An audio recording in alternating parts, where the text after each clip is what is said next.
Welcome back to another episode of the Media Pass. I'm your host, Alex, with my other host, Matt. Matt, how you doing? I am doing phenomenal. We are right now, we are hotter than fish grease, coming off of our two best performing pods in our very short history.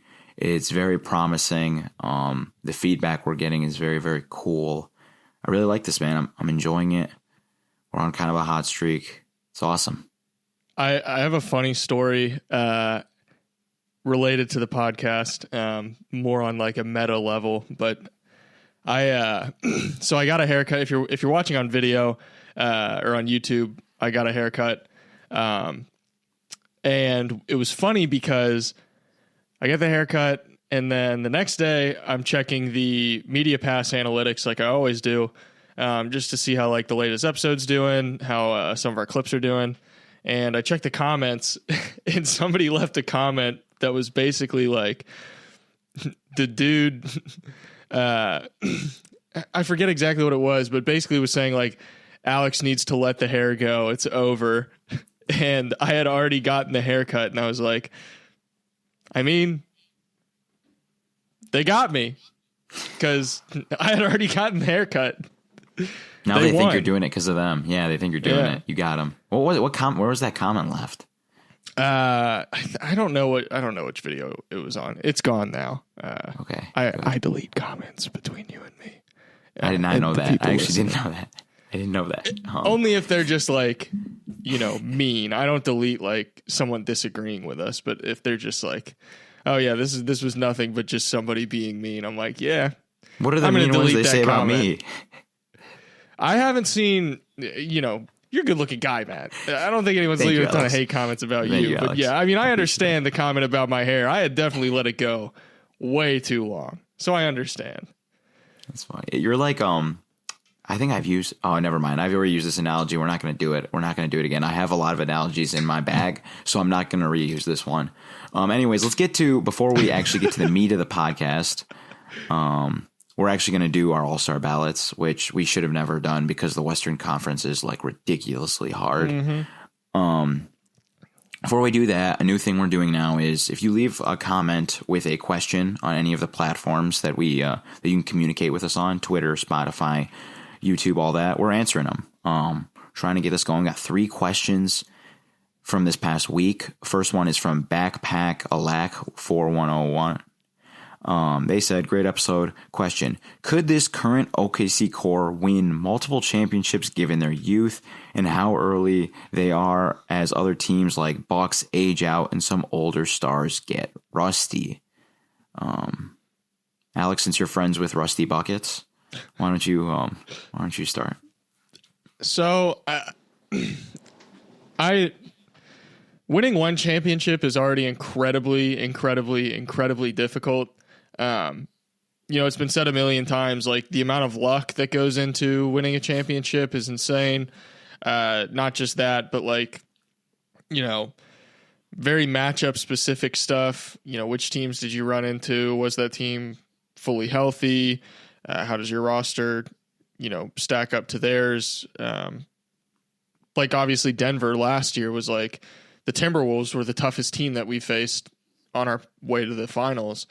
And it's like, other teams might have looked at the Timberwolves and been like, and no, they were far from our toughest team if they had to face them. But, it just depends on who you play. So with OKC is a very, very good team, but they're also a team that, as currently constructed, I can see a lot of teams giving them trouble just because they're a team that kind of struggles with size. The rebounding is kind of hit or miss, specifically on the offensive boards, or I guess defensive glass. Letting other teams get offensive boards is somewhat of an issue for them.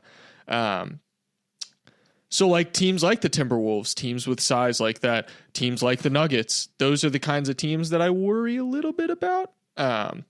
And Denver isn't really they're not on the Milwaukee level or Celtics level with age, where it's like, the Nuggets have older guys like KCP, he's in his 30s. He's in his mid 30s now. He's probably 33, 34, something like that. Mm-hmm. But it's a little different because he has a very gracefully aging game. It's not a game that is super susceptible to father time. But I don't know. OKC, certain teams in the East age out when you're talking about like potential teams that they could run into in the finals. I think the West is a lot better equipped to kind of run the NBA, so to speak, over the next decade, just because it's seemingly younger, skews younger a little bit. And even like a team like the Clippers, they're kind of aging out, even though they look like a juggernaut right now. It's like, the Timberwolves, the Nuggets, and the Thunder, and then, the Spurs, depending on how they flesh out the roster. Those four teams kind of feel like, to me, like the future juggernauts of the NBA, just because they're not on the precipice of aging out. OKC winning one feels feasible. Winning multiple championships, just on principle, I'm never someone who's going to be like, we're going to win multiple championships. This team is going to, they're going to three-peat or whatever, or they're going to win 3 in 5 years, et cetera, et cetera, et cetera. I just think the chances of that ever happening is super small. But one, I could see one. That's right. I feel like, no offense to the commenter, I love you for listening to our podcast, allowing us to do what we do. But I feel like the question's like worded kind of funny. Like, could they win multiple championships? I'm like, yeah, they could. Anybody can do anything within the means of the law. But I think I'll say I'm a little bit more bullish than you are on it, just because how good they already are right now, how much just sheer draft capital they have compared to the rest of the league, and how good their front office is at evaluating talent. I think they already have 3 guys who will be on all-star teams for the next, however many years. Chet and Jalen Williams, spoiler alert, didn't make my all-star team this year, but they were on the short, like they were on the, let me look at everybody's stats. Like when I went back and looked at everything, they were like in the top, like 25, 28 players in the Western Conference for me this year. So that's crazy to think with their age. But yeah, there's that. Question number 2 comes from Mick Thon. That's a pretty damn strong draft. He was talking about the 2020 draft. And He's like, I wonder how it stacks up against some of the other ones in the past decade. Which one is the strongest one since, let's say, 2013? Now, I didn't go back and look at every draft and try to evaluate all of them that way. But the one that kind of just popped to me immediately was like the 2017 NBA draft. I feel like that one was like a pretty hyped draft. And it's really lived up to that. I mean, you got guys like Tatum, Fox, Lauri Markkanen. It shouldn't take me this long to name guys. Did that have Donovan Mitchell in it? Yeah, Donovan Mitchell. There you go. Luke Kennard, who's turned into be a solid NBA player. There was just a lot of guys. That one kind of hit me first. What? There's another one that always pops in these discussions. But I'm so bad with draft? The years. 2019 was ridiculous. Zion, Ja Morant, Darius Garland, Kobe White. Now we can say that. Even just scrolling through, there's guys I'm not naming who are awesome. Cam Johnson, PJ Washington, great player. Tyler Hero, Nickeil Alexander-Walker. This is one of the most stacked drafts.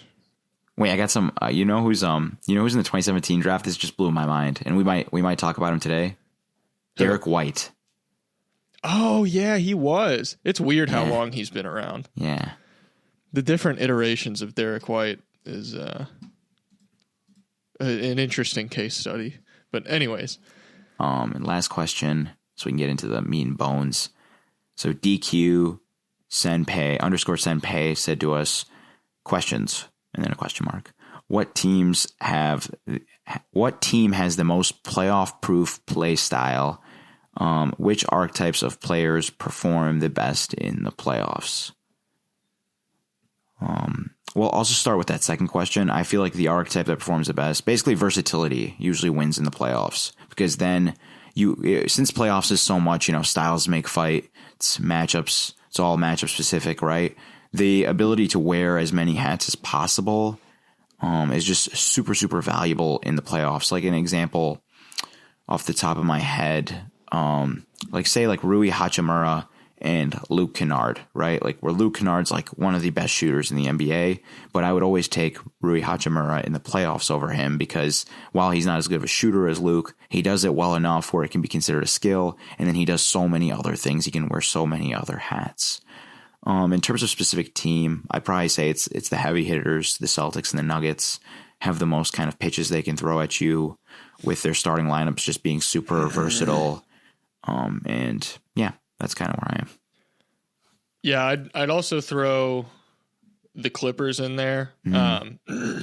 Less from a versatility perspective. I don't know if they have quite the flexibility just in terms of personnel that some other teams have, but they definitely have a lot of different looks that they can throw at you. And from a half court perspective, that team is very much like a wear you down in the half court. Like we're just going to grind you to a standstill and make you think. I'd have, but like you said, Denver and Boston, teams like that. The Timberwolves, I don't trust the half court offense enough yet. They've shown some stuff that I'm like, you might be one of those teams that's kind of very well equipped for the playoffs. Defensively, they're certainly well equipped for the playoffs, but in when it comes to the offensive side of the ball, that's where I'm kind of like, things get a little stale here and there. So we'll see. And then OKC, like we already covered at the beginning of the podcast, matchup specific stuff. Certain matchups, I'd be worried about them handling very well. But yeah, you want to go ahead and lay out, assuming that was the last question, right? Yeah, that's all. Okay, cool. Again, feel free to leave us questions in the comment section. Also, suggestions for episodes. If you care to do that, please give them to us. Right. But we're going to be doing our all-star ballots today. It was a bloodbath. The East, I think, was a little bit easier than the West. The West was really, really hard. The East, I was like, okay, there's enough guys that I was kind of like, you're a given. But then I got out to the West, and I was like, ooh, I'm having to decide between like 6 extremely good front court players and then like a billion extremely good backcourt players. It was a nightmare. So we're going to start in the East with our front court picks. You want to go philosophy ahead first? Oh yeah. Good call. See, you keep me in check, man. I need this. Otherwise, I just go off the rails, jump right in. As he sips his Diet Coke, that's ballsy, man. Drinking something during the pod. I try to avoid any types of drinks because I don't want people to like hear me swallow because I hate when I hear people swallow over the phone. Not that I can hear you. Oh, I always edit it out. You really have a good mellow swallow. Oh, really? Okay. Wow. That's cool. Good to know. You hide comments from me. You edit out my embarrassing moments. I appreciate that. You are really my guardian angel. That's what I'm here for. Philosophy. So my philosophy is like, it's a lot different, I think, than most people. So people who like followed my work over the years know I love doing historical work in the off season. And when I do historical work, I do look at like all-star teams. I don't trust them as much in kind of the earlier years just because of how like players would be able to build up these reputations and kind of get grandfathered into all-star games and stuff. But I try to use, to me, like I'm using the all-star game to figure out who the top 25 players in the league are. That's how like I am going with it. And obviously you can't do that like to an exact science because there's constraints. You have 12 spots in each conference. You have positional requirements. It's loosened up a lot now with the guard, backcourt, frontcourt, whatever thing they got going on here. So it's loosened up there. But to me, when I'm picking these teams, I'm looking at I'm not like rewarding like somebody for having like a career year, like, oh, they need to have, an all-star nomination. Like this is a good year for them. Or, if like one team's really good, like you need to have 3 guys. I'm trying to figure out like who are on the Eastern Conference, my 12 guys who I want like in the playoffs, like my top 12 and who I want in the playoffs within those positional requirements. Same thing with the West. That's kind of where I'm at with games played. I know it's like people are like, oh, like this guy only played 75% of games. This guy played 90% of games. For me, it's more like, did you play enough games to where you showed me like what I'm familiar with your game? Like a guy who's like a super easy example of this is Jimmy Butler, right? Jimmy Butler, like he has missed a lot of games this year, but he's played enough where he's like, okay, I know who this is. Like I know the things he's capable of. He hasn't fallen off or anything. I'm not going to penalize him. Whereas like there's like this extreme cases like John Morant, who only played a couple games, like that wouldn't make sense. This wouldn't be considered an all-star season. But like when I'm like looking back and I'm thinking about it, like say like there's like a version of me, like Matt's ancestor, like in the future is like studying NBA players. Like he has this affinity for historical players. He looks at Jimmy Butler and he's like, man, this Jimmy Butler guy, only like 4 all-star games. He must have just been, like a guy, like, he wasn't like one of the 10, 12 best players in the NBA at his peak. Which is not the case. So that's why that's kind of where I'm at. And it does lead to some weird decisions. And it also leads to me playing into some of our bits, running bits on the podcast. I think Alex knows where I'm going with this. And he'll probably give me some backlash. Yeah. We'll so yeah. What's your philosophy? So very, very similar to yours. With the games played thing, I agree. If I've seen enough, then it doesn't matter a ton if you've missed, a significant amount of games. I did kind of give an edge to guys who have, if you've played at least 30 games, I was like, okay, if I'm splitting hairs between 2 players and one guy's played 20, 25 games and then another guy's played 31, 32 games, I'm like, I'm probably going to give the edge. If it's basically on an even level, I'm going to give the edge to the guy who's played more games. Granted, the amount of times that actually became something that was relevant to me picking my teams, it was very, very small. It wasn't something that happened a whole lot. Also, team record is something that gets brought up in all-star games a lot, or all-star selections a lot. Like, is your team winning? I don't really care a whole lot about record when it comes to all-star games. I probably care more about that for all NBA. That probably becomes a more relevant talking point for my discussion in that regard. But when it comes to all-star teams, I don't care a whole lot about record. If you're one of the best players, one of the best 20, 25 players in the NBA, I'm going to consider you for an all-star team. All NBA is a little different. All NBA kind of tells me the story of like, best players in the league that like carried their team to winning or were like integral in their team winning a bunch of games, stuff like that, on a more like, macro scale. But I think that's pretty much all my philosophy stuff. Let me just peruse through here real quick. Nothing too weird. I think there's one pick that's probably going to be a curveball for a lot of people, but other than that, I don't think there's too much more that I have to explain for myself before getting into it. So why don't I'm going to make you go first. Why don't you go ahead and give us your first East front court pick?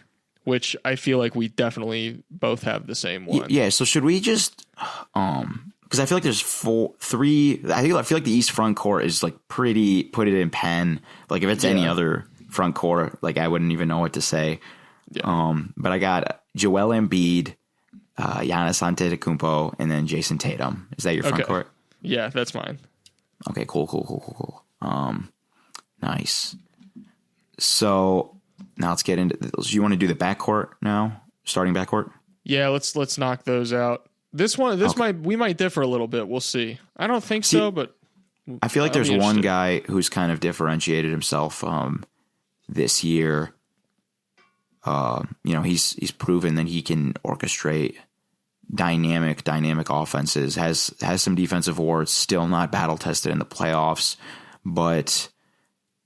I don't know. I see him like the one guard I would kind of, the 2 guards I would kind of like even argue might be better than him, were better than him last year, have both. One has fallen off a little bit and it might be because of age, which is a little concerning. And then the other one, kind of had a poor playoff performance that soured me on him a little bit.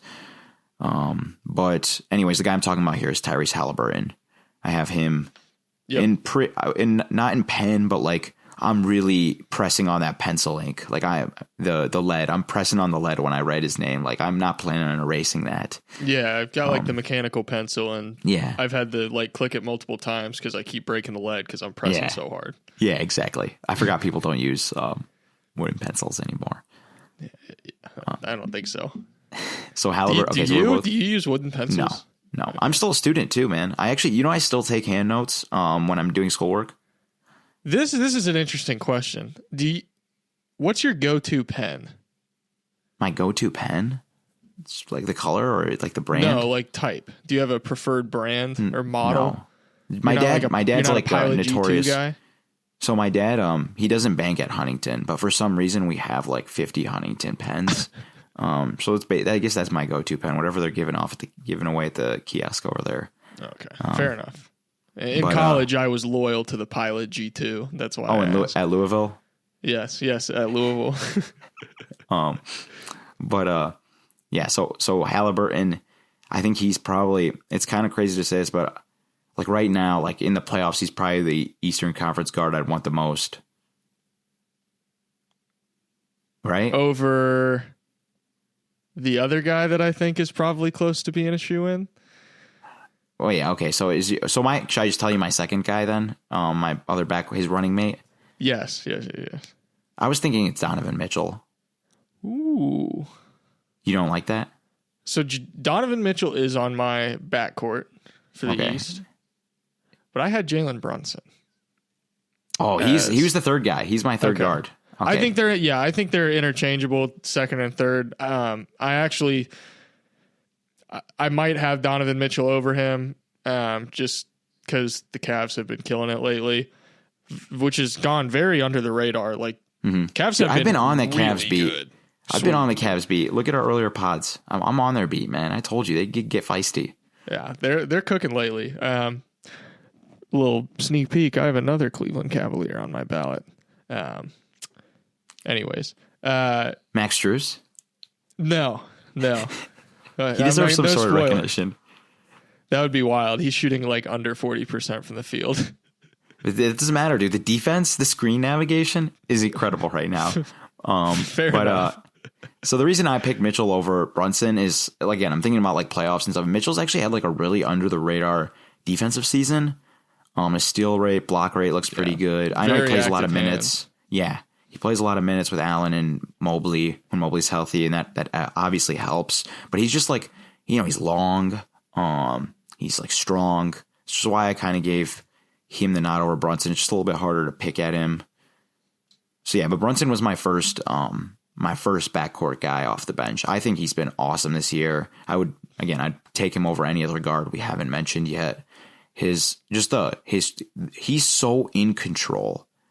The pump fakes, the hesitation moves, all of that. The catch and shoot three-point shooting. English is an important language to speak when you do an American podcast. But yeah. So Brunson's my backcourt guy. Do you want to do the other bench backcourt guy? I have a feeling we're going to be way off on this, but I have in my last backcourt spot for the East, I have Trae Young. Okay, he's a wild card. Okay. Trae Young, I feel like he gets a bad rap just because, the Hawks are bad. The DeJounte Murray stuff is like flying around, and everyone's like, oh, the Hawks need to Trae Young and sell high or whatever. Like Trae needs to force his way out of Atlanta, blah, blah, blah. And I'm like, disregarding all of that stuff, I don't care that much about all that extra drama. I know the Hawks aren't very good right now, but Trae Young is still an incredibly, incredibly strong player. And like the defense stuff that's always been talked about with Trae Young, it's not that he is a good defender now. I'm not going to sit here and argue that Trae Young has somehow like changed his entire makeup as a player and completely turned his defense around. But he's not like the worst defender on the planet anymore. Like he's always going to be limited due to what's that? You've noticed though, like he's improving. Oh yeah, like yes. Sometimes he gets lost. Sometimes the screen navigation is a little suspect, even though I think it's drastic. If you watch Trae get put in the pick and roll this season compared to 2 seasons ago, I guarantee you this year you're going to be like, okay, that wasn't that bad. Whereas 2 years ago you're going to be like, okay, he completely died on the screen and just like was shut out of the play entirely and was useless. He's got pretty active hands. He plays in the passing lanes. I think that's really where he's able to kind of make up a lot of the money that might be lost by having him on the floor defensively. I just, and all of that is not even bringing up his offense, which I still think offensively it's taken for granted how good Trae Young is. Everyone brings up like the efficiency. They're like, oh, the only reason, is I had to have this conversation the other day. They're like, someone was talking, the only reason their true shooting percentage or Trae Young's true shooting percentage is as high as it is because he has a high free throw percentage. And I'm like, just because you're shooting like a high percentage at the free throw line doesn't inherently give you a high true shooting percentage. Like volume is, if you look at the formula for true shooting percentage, I'm pretty sure like your efficiency from the line it's not part of the formula. It's your volume of free throw attempts. Like that is the variable that's input into that formula to determine what your true shooting percentage is. And Trae Young is still able to get to the line. Like if you're talking from a strictly, points per shot perspective, Trae Young is still a fantastic scorer just because the efficiency isn't great. And I get that at the rim, he hasn't been great. But if you watch Trae Young play, if you watch his game, it is not even the shots at the rim where they're like, layups, so to speak, being banked off the rim.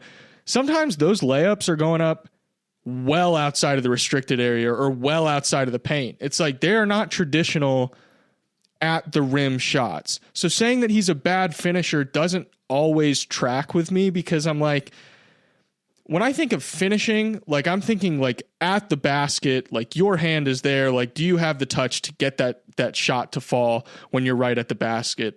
Are you like dexterous enough to do that? Do you have that feel? And I'm not saying Trae Young doesn't have that feel. I'm saying the shots that he's taking at the rim that kind of hurt his efficiency are a lot different than what we typically consider when we're thinking of at the rim shots. And so I think his efficiency from the field becomes a little bit deceptive because a lot of his shots are floaters. A lot of his shots are mid-range shots punishing drop coverage.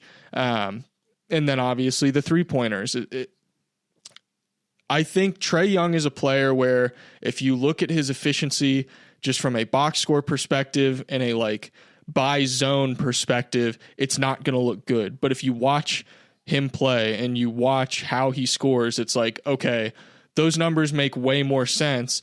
And then the metrics back it up that his bad efficiency or like subpar efficiency doesn't have a negative impact. And as a matter of fact, it helps him ultimately. So yeah, I have Trae Young in my backcourt. That was a long dissertation on why I have him in my backcourt. I mean, I agree with everything you said. Some of that, obviously, his inability to get all the way to the rim is part of his limitations with his size and stuff. One thing I feel like we should have mentioned right in the beginning, but like if you just did, in case you didn't know, the way that the All-Star ballot works is you get two backcourt starters, 3 front court starters, 2 backcourt bench guys, 3 front court bench guys, and then 2 wild cards that can be anything. So you had Young as your second bench backcourt guy with Mitchell. Yes. Mm-hmm. Okay, and I have him as one of my wild card guys. The other bench backcourt guy I had was actually Damian Lillard. He was one of my wild card guys. Yeah. And so the reason I gave him the nod over Young, just because a little bit more size, a little bit more off-ball juice with the movement he started doing towards the end of his time in Portland. I was thinking about, I know this, again, I do this a little bit too much where I think about it like with one specific context, but I was just thinking about like what would be more dynamic, like Dame and Giannis or Trae and Giannis. And I was thinking about like the little things Dame does to make that dynamic a little bit more prolific. So that's why I gave him the nod. He has tailed off a little bit this year though, and I think he's starting to age out of his prime. So I wouldn't be surprised if next year when I do this, he's not even an all-star, to be honest. But I have him one right now. Bench front court guys. I already gave away one. I do have Jimmy Butler. I don't care how many games he's missed. He's shown me enough. He still is like the driving force of that offense. Everybody plays better when Butler's on the floor. He still has his little short mid-range game with all his pump fakes and his strength and all that stuff and the swagger that makes him awesome. We know who Jimmy Butler is, and the only reason he's not starting for the Eastern Conference is because the 3 best players in the conference and like 3 of the 6 best players in the NBA are in that front court. So yeah. I also have Jimmy Butler, so we're good, man. We're in agreement on that. So we have, where are we at right now? Still have 2 more front court guys before. So we have 2 more front court guys, and then we both have 1 more wild card. Okay. So I'll go ahead and give one of my other front court guys. You may not have had him, but I have Julius Randle. I think Julius Randle has had a very underrated season. Obviously, his 3-point shooting is not good. That's something that he's going to get knocked for forever. Ever since that one season he had where like, what, didn't he shoot like 37% from 3 on like 7 attempts? He had that one seain. It was either last year or 2 years ago. Yeah, where it was just like, what the heck, dude? Where did this come from? I think Julius Randle just kind of seems to he falls victim to kind of like, it's just a trend to be like, Julius Randle stinks. And I get it to an extent, but also his game, like, I just really like his game. He's got a very old school kind of game.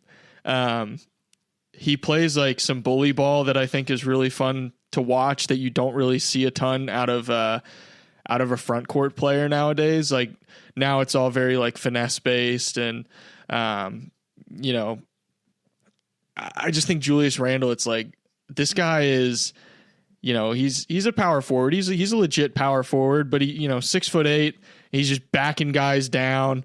And also the passing, I think, really doesn't get the appreciation it deserves. The fact that he's able to score the way he does, like back to the basket and in the paint and around the rim, the fact that he is able to also leverage all of that into scoring opportunities for everybody else on the floor. I don't think it's a coincidence that Jalen Brunson has been as good of a 3-point shooter that he is this year. I think a large part of it is due to the fact that Julius Randle has kind of refined his game. It's like, yeah, you know, he's not hitting his threes, but he's also taking, compared to last year, he took 8.3 threes a game last year. This year he's taking 5.4. So it's like, yeah, he's not shooting well from 3, but he's definitely dialed things back. He's taking the same number of shots as he was last year. He just cut out 3 3-pointers and is like, okay, I'm just going to start leaning into what I do best and, you know, punishing people. I think it's a really fun game, and I think it makes him a little bit more, you know, it's Julius Randle. Everyone's going to always worry about Julius Randle in the playoffs, but I think this is an aspect that I think makes him a little bit more playoff proof. Or, you know, potentially, you know, you could argue it makes him more exploitable, but I think a better understanding of like what he can do and him leaning into that consciously has ultimately made the Knicks better off. But I can understand why someone wouldn't have him on their ballot, and I'm assuming you probably don't. I don't have, so him, and I think that the really, I'm glad you haven't mentioned him yet. I don't know if he's your last wild card spot, but him and Jalen Brown, him and Jalen Brown are not even on my honorable mentions. I do not have Jalen Brown. Okay, so. Good. But yeah, I don't know. It just doesn't do it for me. Yeah, I don't want to get into it, to be honest. Fair enough. But I will say though, his efficiency is hampered a little bit by the just abhorrently slow stretch he started the season with. He's done a nice job bouncing back in that regard, and has a very fun rip through move. But so another guy in keeping with my theme of like, okay, I know what you do in the playoffs, even though in the regular season it looks like I'm only seeing 90% of you. Like, there's a reason why your team keeps going deep into the playoffs. You have this incredible versatility that you offer that no other big man in the NBA really does. Another one of my front court spots is going to Bam Adebayo. Did you have him? Yeah, he's on here. I wasn't sure if he was going to make yours or not. Okay, so you have him as a front court guy. Cool. Yeah. Cool. So that means I have one more front court left and one wild card. You have one wild card left. My other front court guy, I think this one might raise your eyebrow. But I'm going with Kristaps Porzingis. Okay. He just like, I don't know. I think he's kind of better Brook Lopez in a way. Like, the rim protection is probably not as good as Brook Lopez, even though it has been phenomenal this year. But then he's like better spacer, better at attacking mismatches in the post, better at driving closeouts.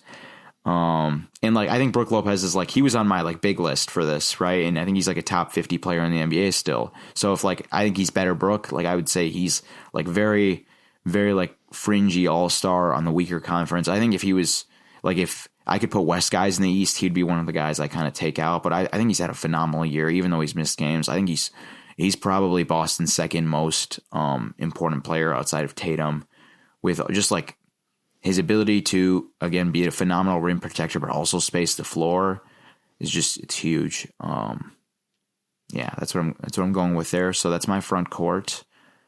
And then we both have one wild card spot left. Do you want to give yours first? I'm so curious who yours is.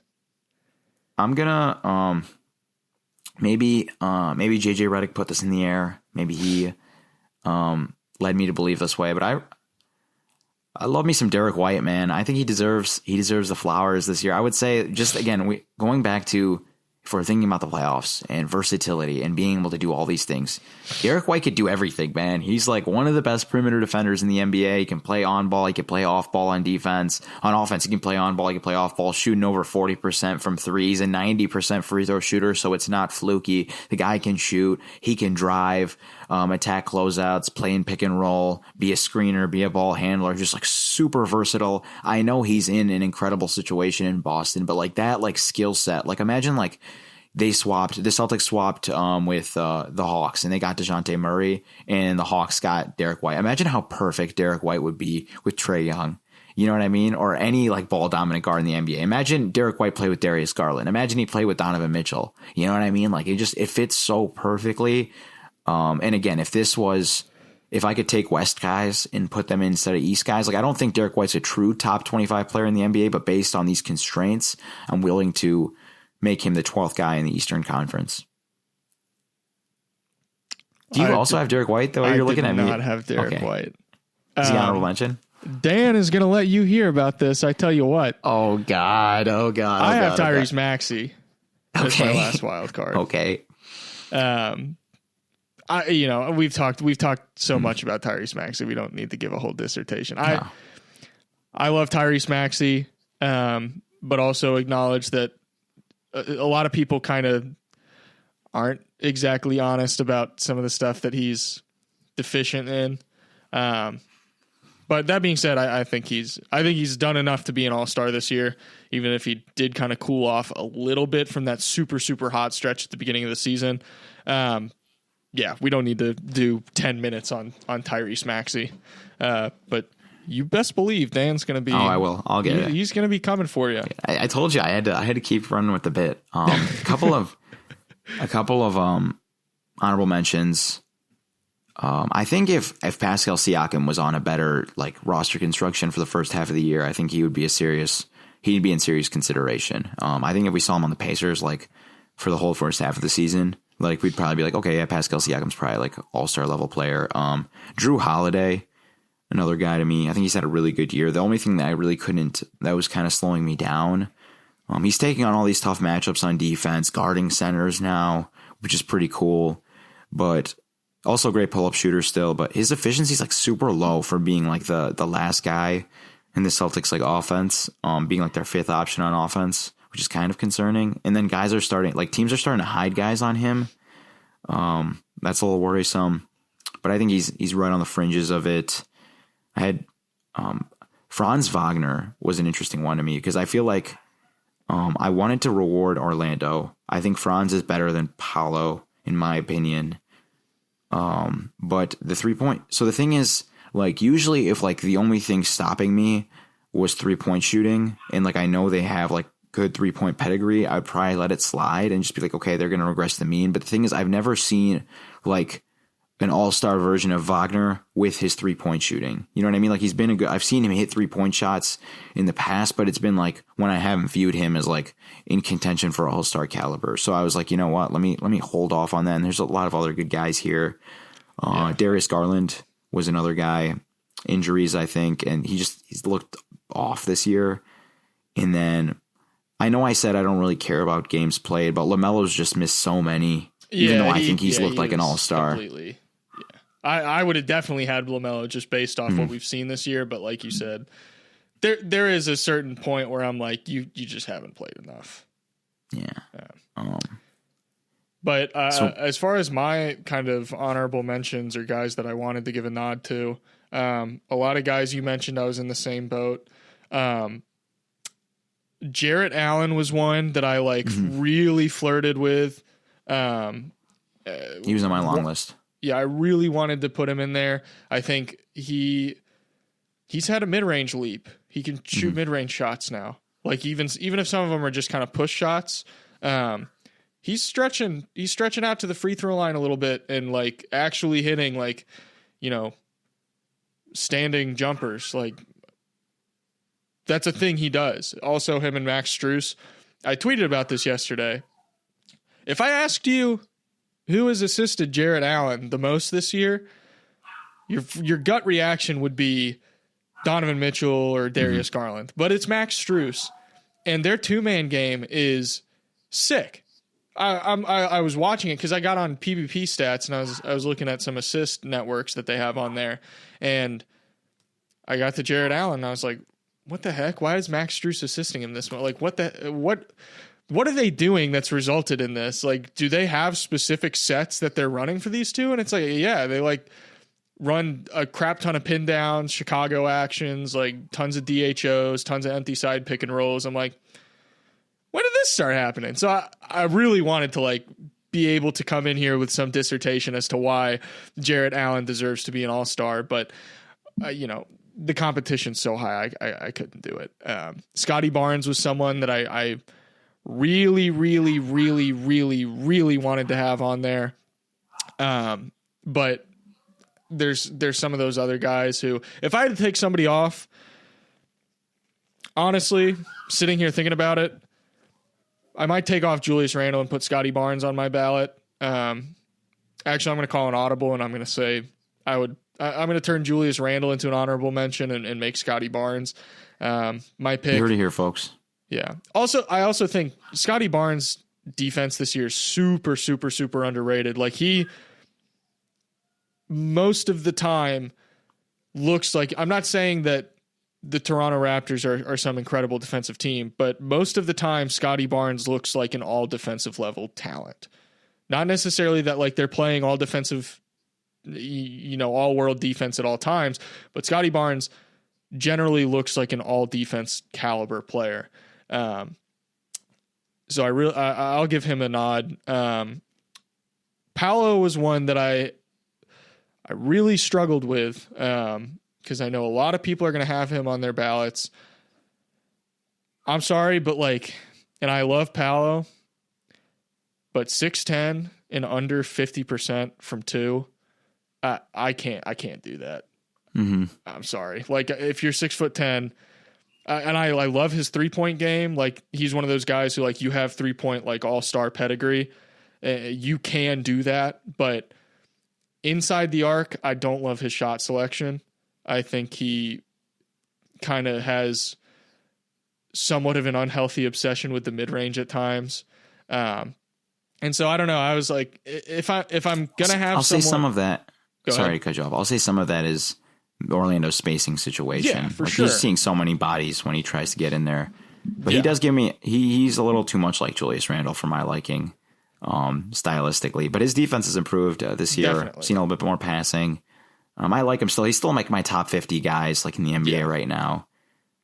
Yeah, I'd probably have him like in that like 35-ish range, like around that area. Not a diss on him at all. It's just we're splitting hairs with these guys. So we're 45 minutes in. We haven't even gotten to the West yet. So I guess we'll just go ahead and get to the front court in the West. Can I make go ahead. one more ruffle feathers real quickly? Do it. It's causing controversy, Matt. I will say, I think I need to just sit and watch him for like a week straight before I like plant my flag on it. But I feel like people get a little too excited about Scotty Barnes. A little too excited. But that's just me. He just, I don't know. He hasn't really, I don't know. We'll talk about it next pod. I'm going to be or another pod, a future pod. Samson. Oh God, no, please not. We got Dan on you for the Sixers. I'm going to get Samson and Ez on you for the Raptors. It's going to be great.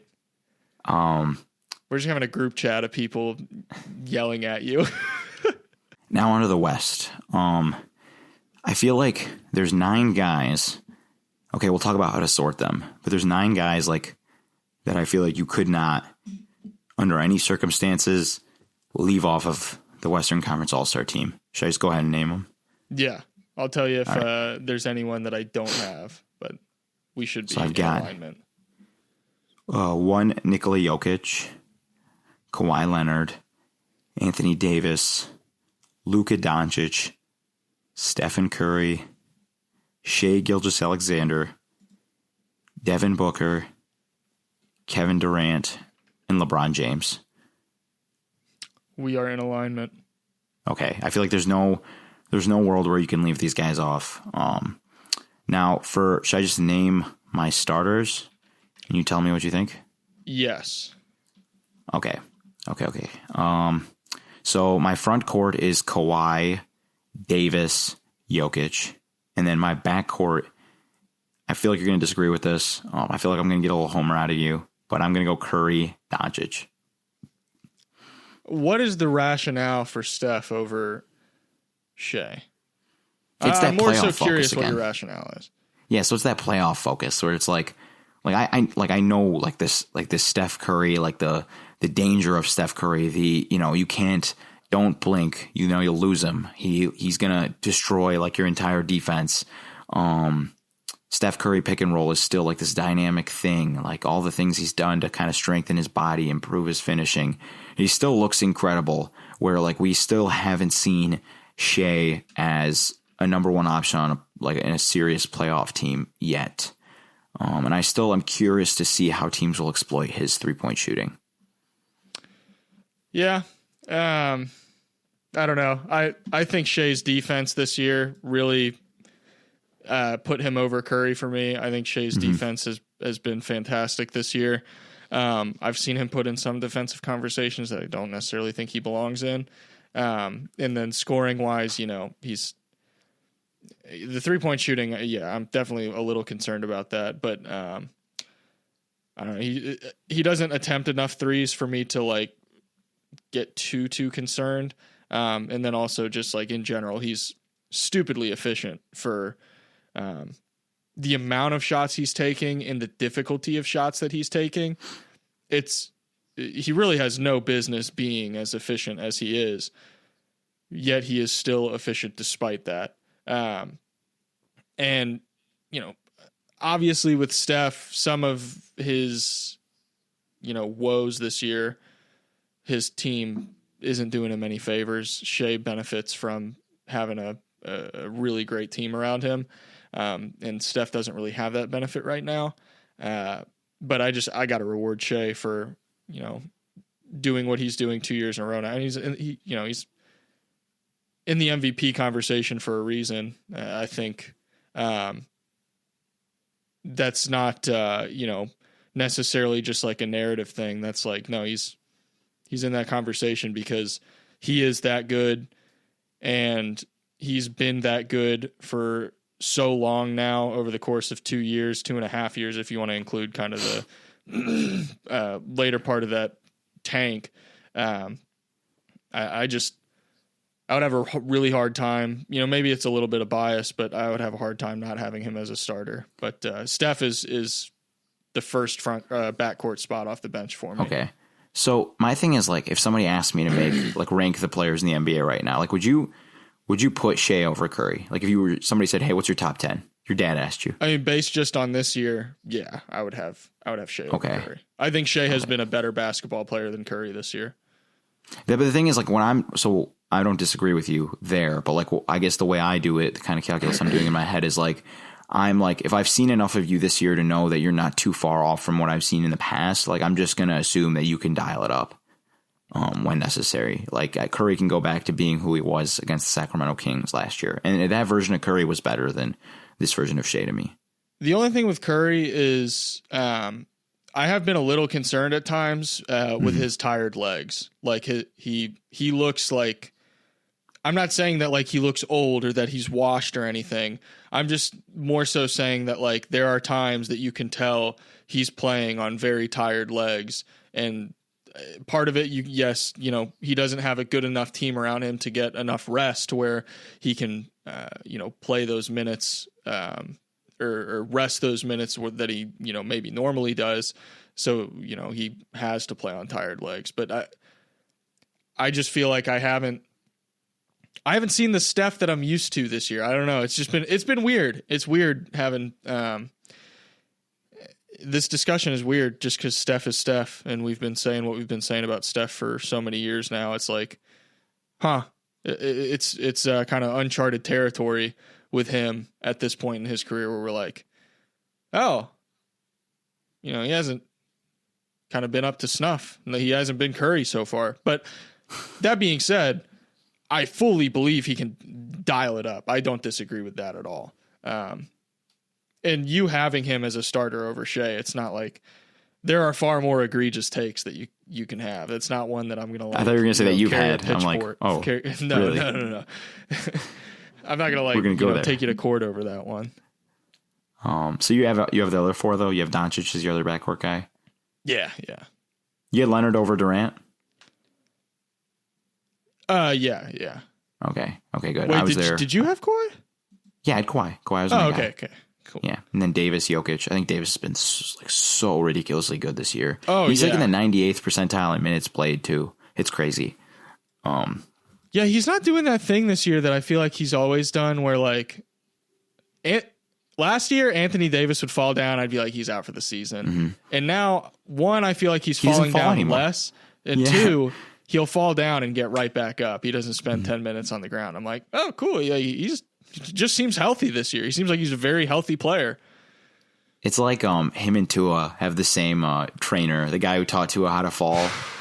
That's probably what they got Davis. Did you ever see that? You just need to fall better. Did you ever see that compilation of just like Tua falling, and like he would fall and he would literally whip his head back when he fell?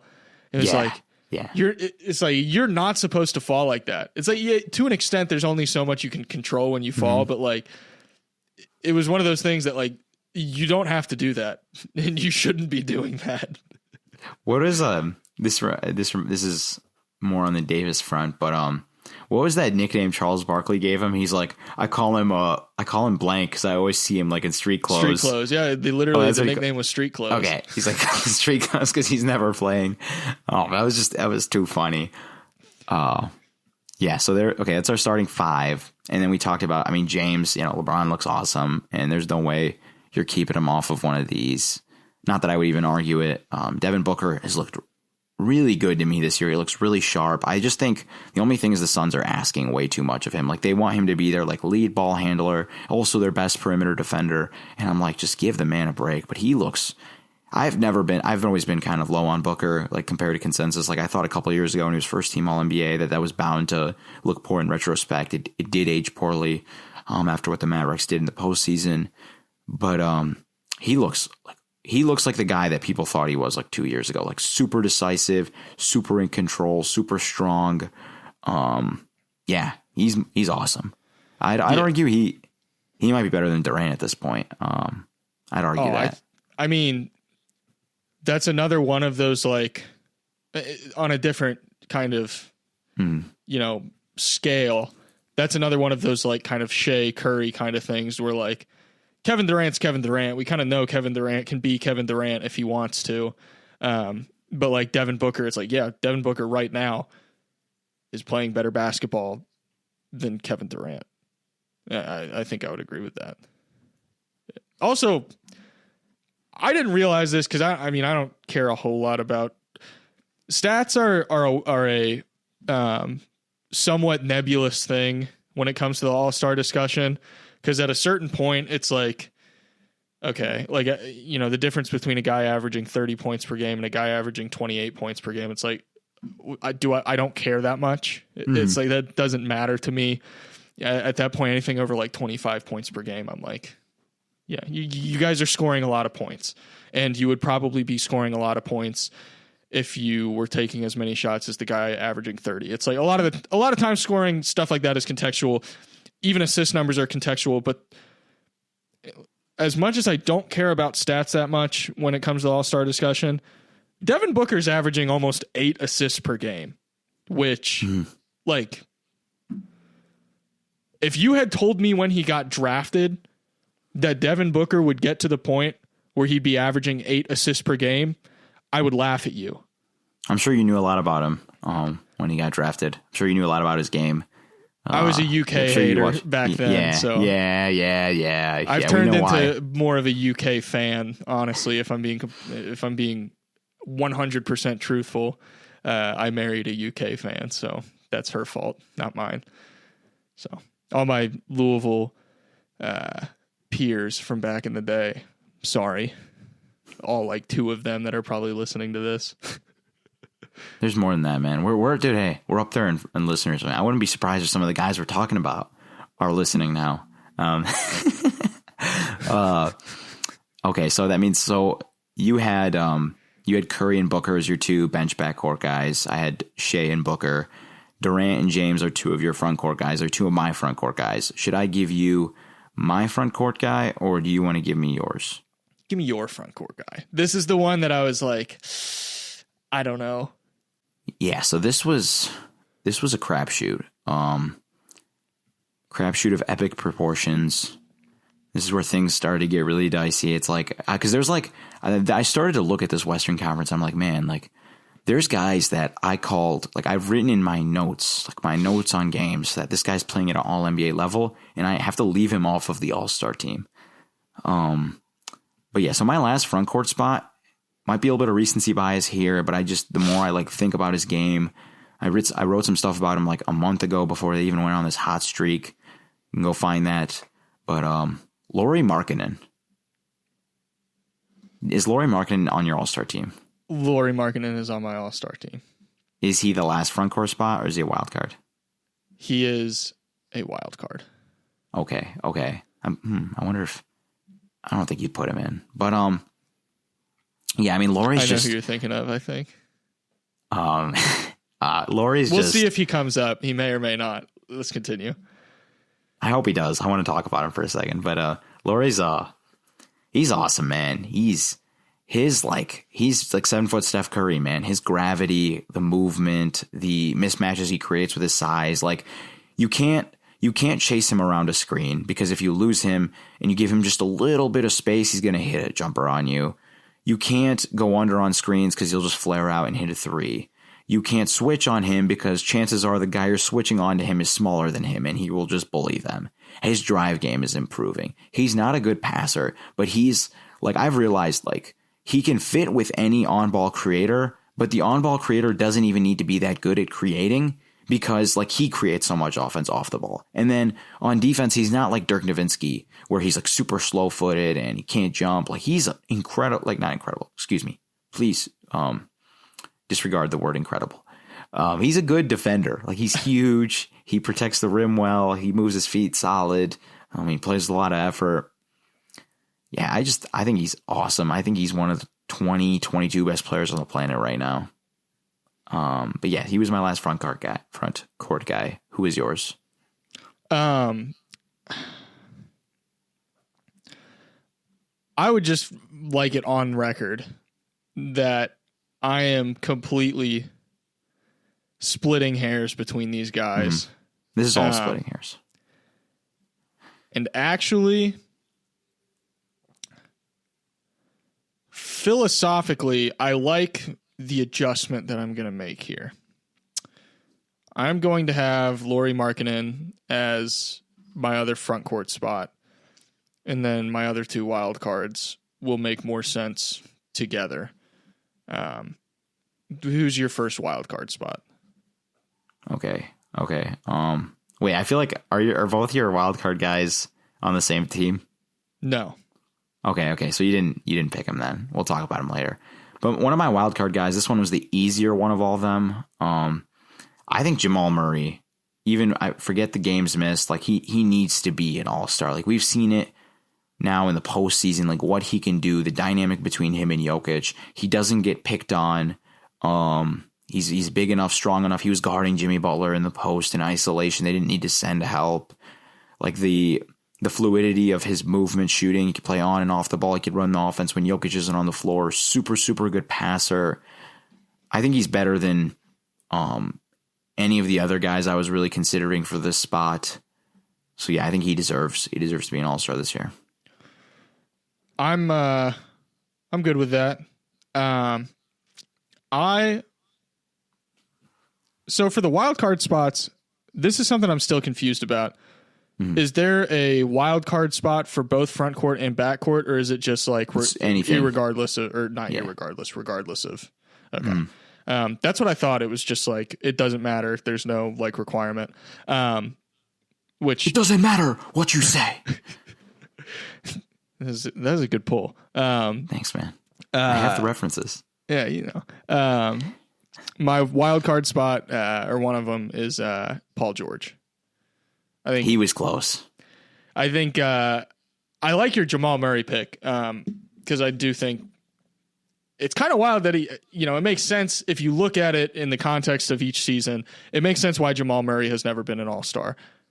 But that being said, he definitely should be. So I'm totally cool with that. But Paul George, part of this, I think the idea that that your team's record or like how good your team is, like you're more deserving for multiple all-stars or whatever, that doesn't really factor into my like calculus of all of this. I just think Paul George, this is like such a refined version of Paul George. Mm-hmm. He's so like everything that he's doing. It's kind of similar to how Lauri Markkanen has been playing, just in terms of like he is so good off ball and he plays such a refined role off ball that like he's able to do so much damage with so little opportunity. It's not like, it's not like just a spot up guy. If we're talking about freaking Paul George here, mm-hmm. He can do the ISO, but I talked about this in my Clippers videos. It's like, yes, they do the isolation, but the reason they're able to get away with the isolation like they are is because of how like strong and concrete and varied that their offense is. It's not, yes, they are the most isolation heavy team in the NBA, but they kind of get that freedom because everything else they're doing outside of the isolation is so free flowing and like, it's almost an oxymoron. Like it's free flowing, but it's structured. Like it's the most beautiful fountain that you've ever seen, but it's like that fountain's not a river at the end of the day. It's like, it starts and it ends. It's not flowing to the ocean. That's like, to me, how the Clippers offense kind of operates. It's like, it's this self-contained thing that exactly what's going to happen, but it moves so smoothly. And Paul George is a massive reason why he's doing that, or why the Clippers are able to do that. Also, I don't know the numbers on this, but that dude is a nightmare to guard off of pin downs. Like they're running a lot of, I'll probably include, we'll make a clip out of this and include some of the plays, but they're running a lot of twirl. They're running a lot of motion strong for him. And like whether you're having him curl off of those or just having him light it up or having like Zubats rescreen for him and then they just get into like an empty side pick and roll or something like that. It's like what you can't stop it because like I said, like, okay, it's Paul George. He's going to get the ball. He can curl and dribble into a mid range or get to the rim, or he can pull the three off the screen if he wants to, or he's a good enough ball handler. They'll just run a pick and roll. And then you've got Kawhi Leonard and James Harden, who are both shooting 42% or higher on catch and shoot threes. It's like, how are you supposed to guard this? Like, and Paul George is just such a fulcrum of why that's able to work. So yeah, the long dissertation as to why I have Paul George as a wild card. Love me some twirl action. Paul George was actually, so for my last wild card spot, I was like 3 guys where I was just like sitting there. I'm like, man, like, it's got to be one of them. It's got to be one of them. I will say, I think if I had to pick like my second guy on the Clippers, it would probably be George. I would say, I think he's a little bit more. I think he's just a little bit better of a player, fits on more teams than Harden does. I would say Harden's more important to what the Clippers do than what George is. But I think George's like skill set just fits like all across the league, can put him on almost any team, and they'll get better because of it. But so the guy I ended up landing on, I was picking between George, De'Aaron Fox, which kills me that I have to leave him off an all-star ballot. But I couldn't see a world where I didn't have Anthony Edwards as an all-star.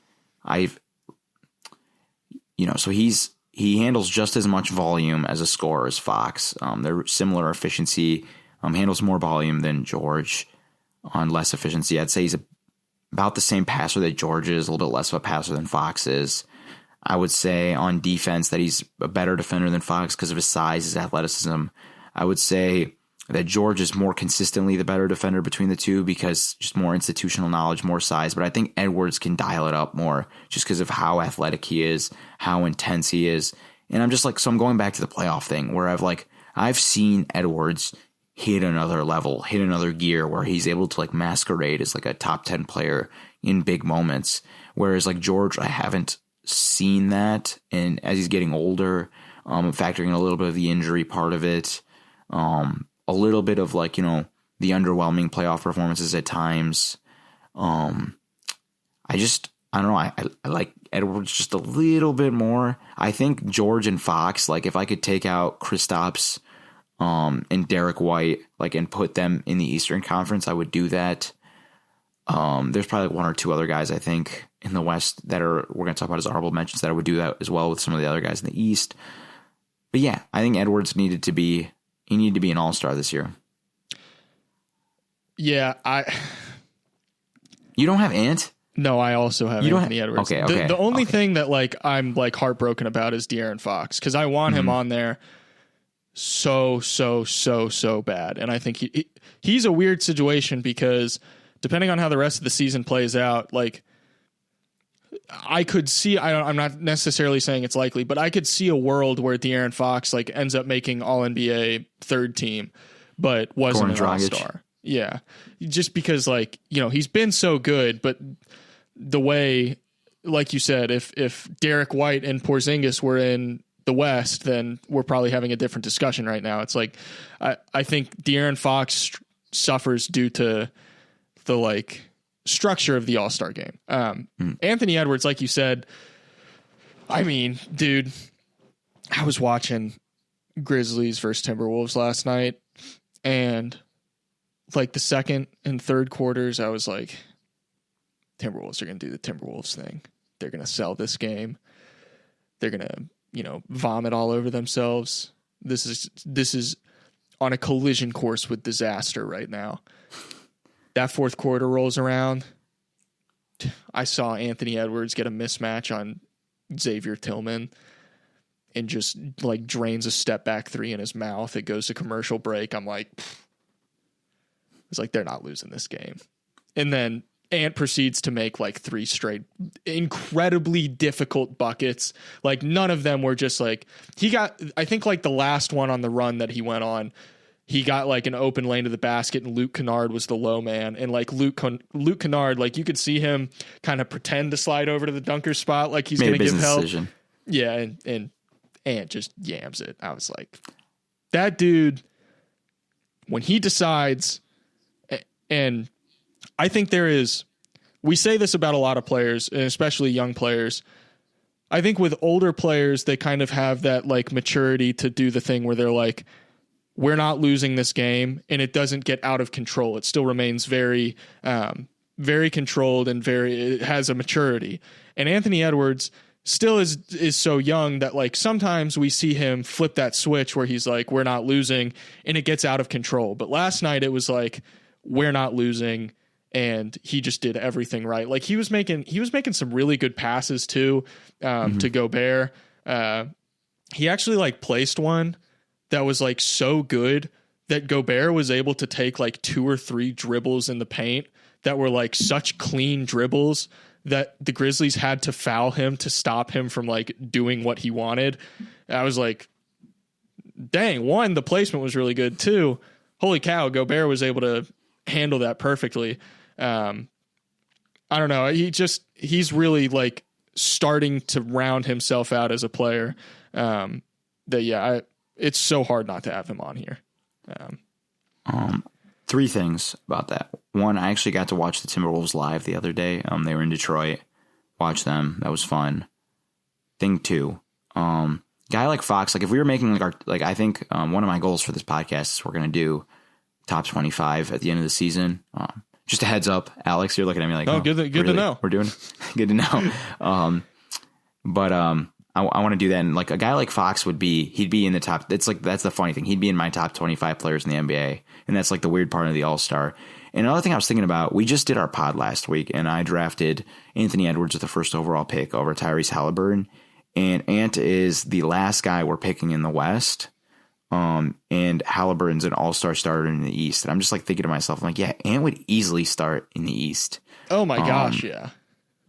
It's just so weird. Like Fox would probably start in the East. Like, I'm preferential of Fox over Halliburton at this point.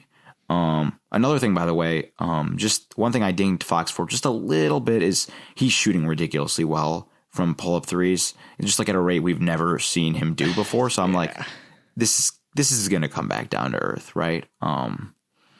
It's sick. So, I love that he's doing it, but I'm like, enjoy it because it will come back down to earth. And, you know, it's one of those things that like, it'll come back down to earth and it'll be probably just average and it'll still be serviceable. It's not going to I don't think he's going to crater and just be horrible. I think it's a genuine development, but also it's hard to say that it's like a genuine development to this extent. He's shooting like it's like Curry, Halliburton, and then Fox, like the best pull-up 3-point shooters. So it's like, I don't have you as that caliber of shooter, my friend. But honorable mentions, I had just a ton. Sabonis, Sengun, Fox, George. There he is. There's the Rudy. I'm thinking it's crazy how the best defensive player in the NBA like can't crack the All-Star team right now. And I was just like, I mean, I know he's got his problems on offense that could hurt him in the playoffs, and that was the big thing I dinged him for. But it's just like, even with like a Jared Allen, another great, like he's one of the 4 or 5 best rim protectors in the NBA, couldn't see an All-Star roster. Even though I think Jared Allen's a better offensive player than Gobert to me. I'd say you'd agree, but yeah. It's just like, it's crazy how much like today's game indexes towards offense. But yeah, so Gobert, I had Desmond Bane. I thought I was going to have him on my All-Star team when I started this, but then there's just too many guys. Jaren Jackson Jr. was an All-Star last year. I don't think he's tailed off too much personally from that level. I think Brandon Ingram's been awesome. Brandon Ingram, and I was literally about to mention Brandon Ingram and Zion. I'm like, if the Pelicans had picked it up, like, I feel like they didn't iron things out until like the last 30 days. But even if they did, though, who would you have taken off this list? That's like the thing to me. Like, I agree with you, but like, who would you take off? Like, I think Brandon Ingram's been awesome this year. He's another guy I've been kind of low on in the past, but like this year, like defensive efforts up. You know, he's himself on offense, the tough shot making and all of that, but he's looked really good. I just like, who would I like take off of this? Like, I still think Lauri Markkanen's better than Brandon Ingram. Still think Jamal Murray's better. I still think Anthony Edwards better. Kyrie Irving is another one where it's like, if he's in the East, he's probably making it. He's been awesome this year when he's healthy. He's only played, he's like in the 38th percentile in minutes played. So there's that. James Harden, another like incredible basketball player who couldn't make it. Jalen Williams is like, he's a top 40 player in the NBA. He's the Derek White of the West, in my opinion. Yeah, he's a top 40 player in the NBA right now. Like, he's that good. Chet Holmgren. I was wondering if we would have a Jalen Williams discussion. I think at some point in the future we should. He's Shea Light, man. Yeah, I don't know how anyone can watch him and be like, this dude is not a future All-Star. I'm like, this guy will 100% be an All-Star in the future. He'll be an All-Star. It really just depends. That's just so hard in the way. If he was in the East, he'd be an All-Star next year. Yeah, I think he would be. It's just so. God, we need to do a top. We're gonna do a top 25 at the end of the season. We're gonna go hard. We're gonna go hardcore on it. Might be a multi-part podcast. Yeah, that'd be fun. Multi-part it, but we're gonna record it all at once, so you can feel the fatigue in our voices. Right. The vocal fry as we get to 100. No, we're gonna have to talk about. We're gonna do that, and then we're gonna do a whole podcast dedicated towards Scotty Barnes, Tyrese Maxey. Who are some other guys I throw strays at for no reason? Julius Randle. You've been a little anti-Wemby, but more just like counteracting. I'm more anti his fans. Yeah. I think I agree with. He's a fine player. Listen, I did not have Chet and Wemby on here. They were Chet. I'm not even going to say this. Both of them would not have made my ballot. I think there is too much talent in the Western Conference that it's really hard to have either of them in an All-Star spot for me. There's just other guys I'd have ahead of them. He might be in my top 50 players in the NBA right now. He's that good. He's that good. Wemby, no, I wouldn't say he's there yet. Maybe like top 75, top 100, which is a very impressive thing to do in the NBA, considering it is comprised of the 450 best basketball players, give or take a couple EuroLeaguers on the planet. So to be in the top 25th percentile of that, pretty good accomplishment. Yeah, that's awesome. Podcasting, very cool. Do we have anything else we need to say? All I will say is there's going to be a lot of stuff that whoever's still listening, there's going to be a lot of stuff that you just heard that you disagree with, and some of it might have even made you mad. I'm going to say this before you finish typing that comment. Just know these are our opinions. We are flawed individuals. We are not always right. Especially when it comes to subjective things, where you can be neither right or wrong, because they're just opinions at the end of the day. So bear that in mind before you finish typing your angry comment about why didn't you have De'Aaron Fox on your All-Star team, or why didn't you have Rudy Gobert on your All-Star team, or why didn't you have Alperen Şengün on your All-Star team. Just know, we thought about them. Doesn't mean we dislike them and think they're bad players. It just means it's hard to put together an all-star team. So don't go too hard on us. But regardless, we appreciate you listening. And if you do leave an angry comment, at least it's giving us engagement. So Alex will bleed it and hide it. He'll hide it from me. Yeah. But I think that's going to wrap it up for this episode. If you guys enjoyed it, and even if you didn't, go ahead and leave a 5-star rating, because I don't know, it's not gonna hurt you. But the support has been pretty wild. We're like closing in on 1,000 subscribers on the Media Pass channel, which it started out with like 900 because it was my old second channel, but I'll cut that out maybe. But yeah, we're loving doing it, and we're loving that you guys are loving it. So we're going to keep doing it. And, if there's something you guys want to hear in the future, leave it in the comment. If you got questions for us, I guess we'll make it like a running thing of, if you leave a comment where you're like, basically I listened to the end of the episode and know that you guys answer questions at the beginning of the next episode, if you leave a comment asking a question for the next episode, we'll try to answer it quick. Obviously, if we get big enough where we're getting like 50 questions, we'll just have to start doing Q&A episodes, but we'll cross that bridge when it comes. But thank you guys so much for watching. Follow us on Twitter at AlexHoops_ at Mat Issa 15. That's ISSA. We'll see you guys in the next one.